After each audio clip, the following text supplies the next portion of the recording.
beautiful people, thanks for coming to another episode. Today I'm going to be making some amazing fudge brownies, and I'm also going to give you a variation of how to make some of my favorite flavors. So we're going to start off with 225 grams of unsalted butter and preheat your oven to 180 degrees. When the butter is melted, we're going to add in our 75 grams of Dutch processed cocoa powder. Use whatever you have, and we're going to do what we call blooming. It's when you mix your cocoa powder into a hot liquid and it actually opens the flavors of the cocoa powder up to make it even more chocolatey. So you're pretty much extracting the best possible flavor out of your cocoa powder by doing this. Next, we're going to go in with 200 grams of brown sugar, light or dark, doesn't really matter. I'm using light. And then follow that up with 200 grams of white sugar. I'm using caster sugar. I like that it's more finely ground because that's what's going to give you that beautiful glassy crust that you get on top of a brownie that I think is just so iconic, and for me a brownie just has to have it.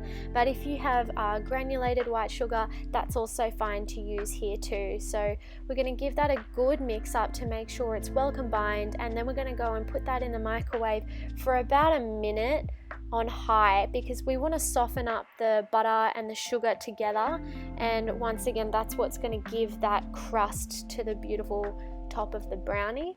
So once that's all melted and soft, we're going to go in and add our coarse salt. We're adding a teaspoon of coarse salt. If you're using table salt, then just use half a teaspoon as it'll be stronger. Add in 3 room temperature eggs. We use room temperature just because they combine better when you're mixing them up with other warm ingredients, and we don't want to cool our mixture down at this point. You really want to make sure that you give it a good mix at this point because we want it to be completely homogenized before we add in our third egg. It has to be silky and not looking like it's broken in any way, otherwise it'll be really hard to get the third egg incorporated and the mix will just be quite messy to work with. Add in a teaspoon of instant coffee, or you can add in 1 shot of good espresso, which I'm using. This isn't going to give your brownie a coffee flavor in any way. A lot of people don't like coffee, but it really does bring out the flavor so much of the chocolate. Feel free to leave it out if you really don't want to use it though. And then we're going to go in with 1 tablespoon of good vanilla. Use the good stuff. Don't use that vanilla imitation. It doesn't really have vanilla in it. I'm just using one that I've made myself. But you can add in a vanilla bean if you like, vanilla paste, any of the good stuff is fine.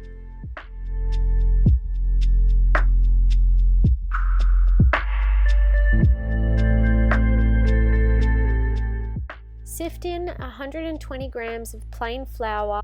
Fold in 260 grams of good quality chocolate, guys. You really can tell the difference. Then pour that into your lined baking tray and bake that for 10 to 15 minutes at 180 degrees. Now I'm going to show you how to do one of my favorite flavors. This is a PB&J version, so just go ahead and follow the recipe as usual, and then on top you can add your peanut butter swirl, and I'm just using some frozen raspberries, but at this point it's really up to you. Be creative. You can add whatever you like. If you like nuts in your brownies, you can add nuts, any other sort of dried fruits or marshmallows, stuff like that. It's really up to you.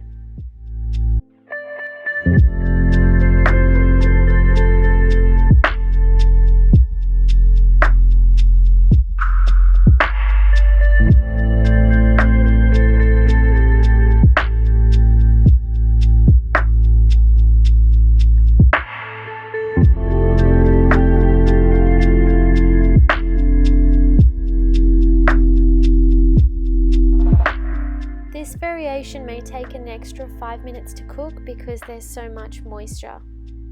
When baked, this brownie should be firm enough to touch, and a skewer inserted in the center won't come out clean. Allow it to rest for at least an hour before cutting. Still with me?